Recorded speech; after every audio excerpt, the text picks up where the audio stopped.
I think I'm here for two reasons. I think I'm here because we're very engaged in the financing for development process, and we've just released our position paper, which you can get on our website, which we wrote with our African, Asian and Latin American sister networks. And in fact, I'm going to New York after this session.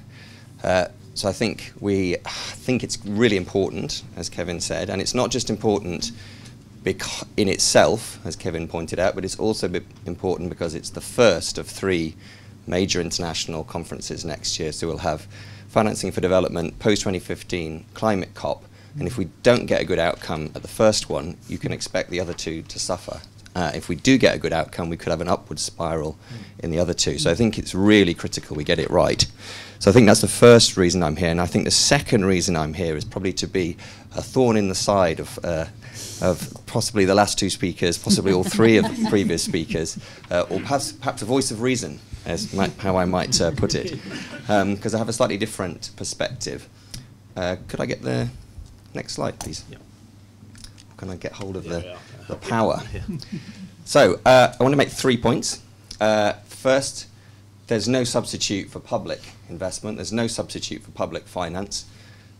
Second, when we talk about private investment, we should be focusing much more on quality and much less on quantity. And third, and following from that, I think this whole discussion of how do we use public institutions to leverage or subsidize private finance internationally is a mistake. It's a distraction, and unfortunately I think it's setting us back, and I wish we could talk about something else in these discussions. So those are my 3 points. First point, no substitute for public investment. First thing to say there is about public investment itself. Now, Kevin rightly said there is no substitute if you want to build good health systems, education systems, water and sanitation systems. There is no substitute for public investment, particularly in the poorest countries. But there is also no substitute really for infrastructure investment. And the World Bank did a really interesting study for the G20 that showed over the past 10 years, 80 to 85% of infrastructure investment in developing countries was publicly funded. And we also know historically that is the case, and it will continue to be the case. And I think this discussion that somehow we can change the arc of history and imagine that the private sector will step in and fund infrastructure in the future is very dangerous, and we should focus much more how do we get more public investment in infrastructure, for example, in addition to in health, education and other areas. We also know that domestic public spending is very large and much larger than international flows, and this graph on the right is from Development Initiative's excellent report, which shows it's, by their estimate, net domestic government expenditure is about 3 times total international resource flows in developing countries. And I also want to make the point, because I'm going to move on to tax in a second, but ODA is still important, particularly in the poorest countries. So the last time I looked, there were 37 countries where ODA was more than 10% of GDP. And so we do need ODA, and we do need it to people to meet the 0.7 target, but we also need, as John pointed out, to get real transfers. And maybe we can discuss concessionality, because I think on the agenda at the moment, the compromise is not going to take us there on that issue. So I think better aid, more aid is still important. But I think perhaps the most important agenda is how do we tackle tax evasion, tax avoidance and tax competition. And there's a lot of talk about illicit financial flows, which are really important.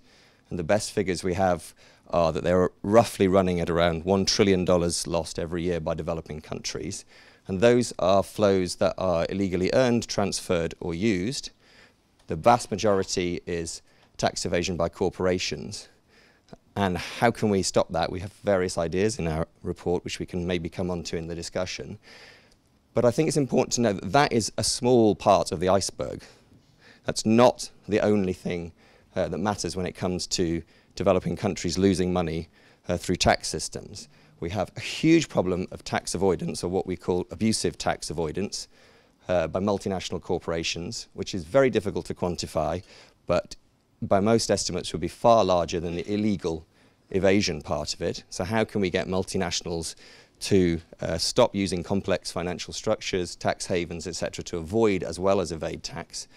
And then I think the third thing is there's also a huge problem with tax competition and tax treaties. So it's not just about avoidance and evasion, it's also about deals being struck that end up with a race to the bottom, companies trying to countries trying to compete with each other to have the best deals for companies, meaning lost taxation. Here's a really interesting statistic from a recent IMF study.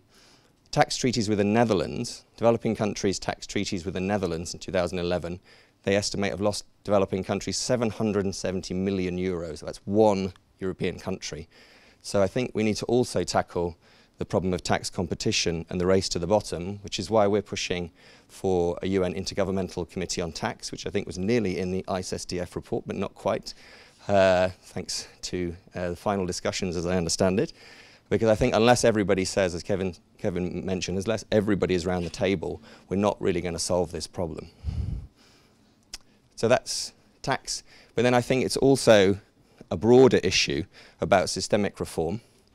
So two things to mention here. UNDESA did a really good report calculating the amount that developing countries spent on reserves to build to protect themselves from crises, and they estimate that that results in a transfer from developing poor countries to wealthy rich countries, mostly the United States, of $847 billion in 2011. It's a sensible strategy. You know, they don't want to suffer the crises that they have in the past, but it's an enormous waste of resources that could be used for other things. And so that's one reason we're pushing to revive this idea that the UN had to have annual allocations of special drawing rights, an international reserve asset, which could generate $160 billion in extra reserve assets for developing countries every year. Second point, we all know debt crises can be devastating, and actually I think, according to the IMF, concessional lending is the main source of new debt for low-income developing countries. There are 16 low-income countries that are currently either in debt distress or at risk of debt distress. So I think a debt crisis in developing countries is potentially around the corner.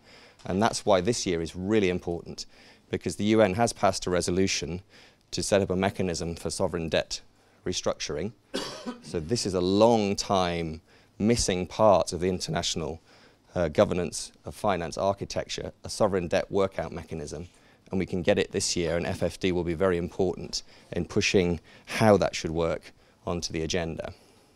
So all of that, I think, comes within the framework of let's talk about public finance, and let's make sure we focus on tax, systemic reform, but also getting aid right. Second point is about private investment, and I did some thinking about this earlier in the year. I wrote a report for the European Parliament with 3 other researchers, and it really convinced me, I think, the evidence that we should think much more about quality and much less about quantity. And for 2 reasons, really. I think the first, which is on this slide, is that short-term private financial flows are hugely, or can be hugely, problematic for developing countries.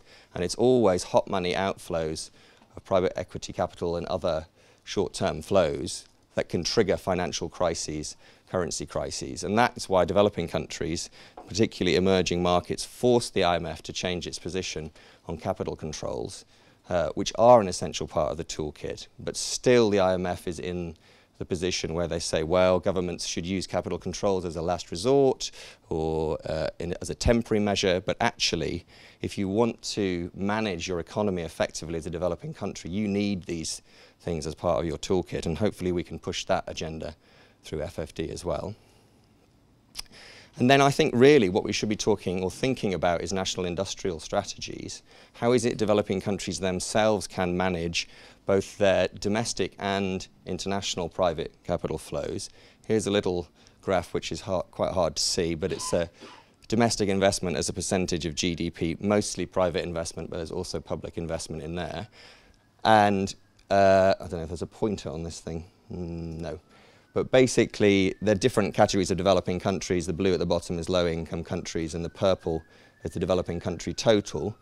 And you can see the green, which is upper middle income, is bobbing around 35% of GDP domestic investment, and even the low-income countries are bobbing around 20% of GDP. Now, FDI, even if you believe the figures, is around 4% of GDP. So it's mostly about mobilizing your domestic savings, and how do you direct those into the areas you most need according to your strategy. And I think that's where the debate should really be on private finance. So finally, final point related to those 2 points, why I think this discussion about how do we leverage private finance using public institutions or ODA is a mistake, or a distraction at least. Well, first, it's very heavily driven by rich countries and their institutions, by development finance institutions often owned by European or other governments. There's very little, we just did a study of the governance structures of all of these DFIs, and there's very little, if any, representation of developing countries in most of them, including the World Bank's IFC, which is the most skewed part of the World Bank in terms of governance ownership by developing countries.